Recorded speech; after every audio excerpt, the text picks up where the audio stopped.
Hey everybody, Blue from Blue Outside here. In today's video, I'm going to show you how to make a multi-use, almost free piece of equipment.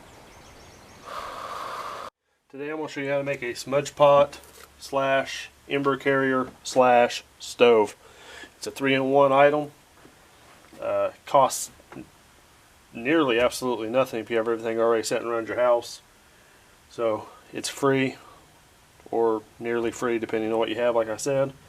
So, and it's a multi-purpose piece of equipment. What you'll need for that is a can of some sort.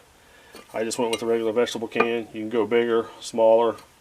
I think this is the perfect size for what I've used it for. Nuts and bolts, depending on if you want to make it into a stove or not. It's all optional. Piece of wire. Also, you need some way to poke a hole in the can, and so you can use one of these. It doesn't really work that well because the can actually crushes, but I'll be able to get it to work. I'm using an old broadhead and a hole punch, and what the hole punch is for is to make the holes bigger so I can get my screws down in there. So if you're going to do the stove part, go ahead and you can mark 4 holes, whatever. Just make them evenly apart if you can. It's all right. Just get the hole started. Just like that. See? 4 holes.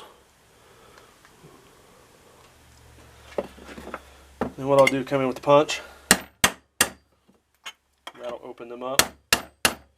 So I can drop my screw in there, or my bolt.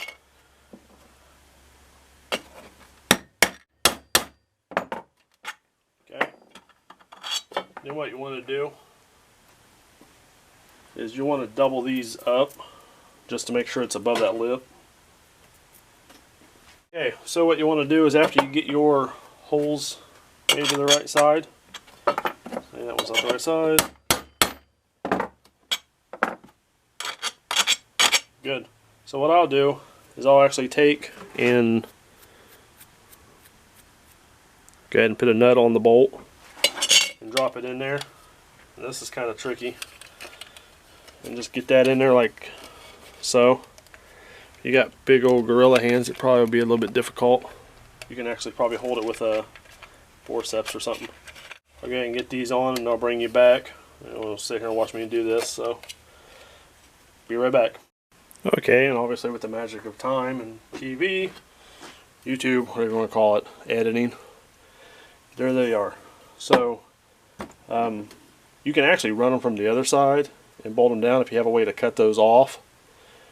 So you don't have to do that, and obviously if they're inside you can't cut them off.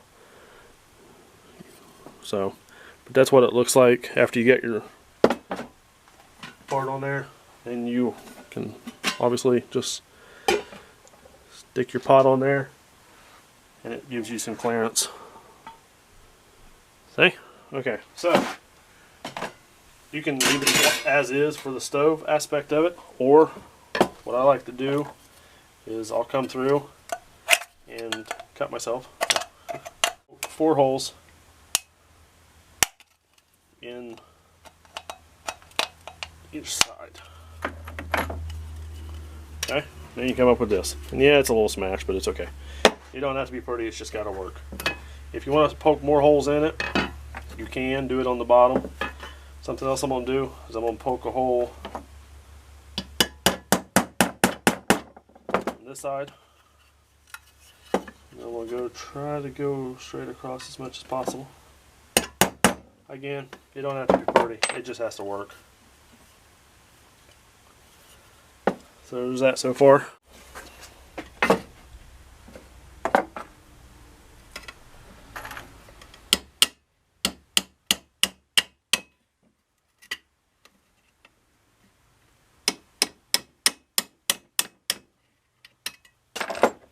They don't have to be symmetric or in the same spot. It's just, I think 6 holes would be plenty.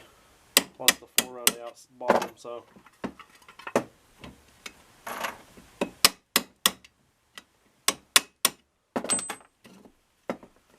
there's that. Take your wire. feed the wire through.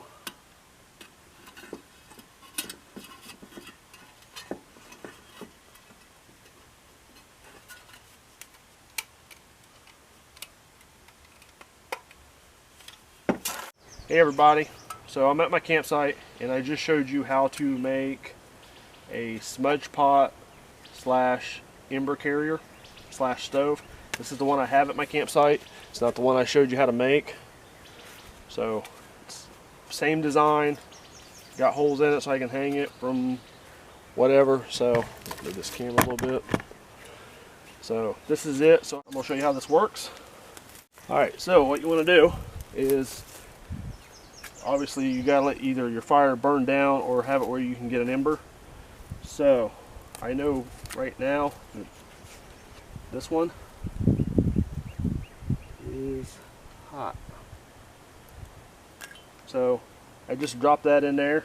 If you think you want more, go ahead and grab more. So I'm gonna go ahead and grab another one. So once you get your coal in there, grab some spruce if you got it, conifer type stuff, you know. If you got cedar around, whatever, just, you know, and just put it in there. You want it green, and this stuff stays green all the time, unless the tree itself is dead. So, again, you don't want to smother the coal, but you also don't want it to flare up, because you want it to breathe just enough, and you can see, hopefully you can see it's already smoking. You want it to able to breathe enough where it'll smolder, but it won't burst into flames. So I'm gonna put a stick in here, and as you see, it's starting to smoke. So let me reposition the camera, and I'll stick it inside of my shelter and show you how to run bugs out of your shelter. Really, all you gotta do, set it in there and just check on it every once in a while. As you see, it'll fill your shelter area up with smoke and run out any bugs or any creatures that might be living in there. I came up the other day and there was a bear living in mine. I'm joking, there's no bears where I'm at. So yeah, if I wanted to, I could grab a piece of wire and carry it around with me, like if the mosquitoes were bad. They're not bad yet. Hopefully they don't get bad, but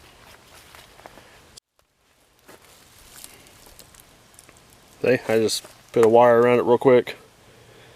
There you go. You can carry this with you. Maybe you probably don't want to carry it right next to you. You probably want to put it on the end of a stick. So yeah, the can gets hot, so be careful. It's smoking pretty good. And when you wave it in the air, airflow gets in there just enough to make it smolder. And then if you need to, when you get to your next site or wherever you want to stop, you have a coal that you can actually use to start a fire back up. Alright, thanks for watching, and remember, enjoy the outside.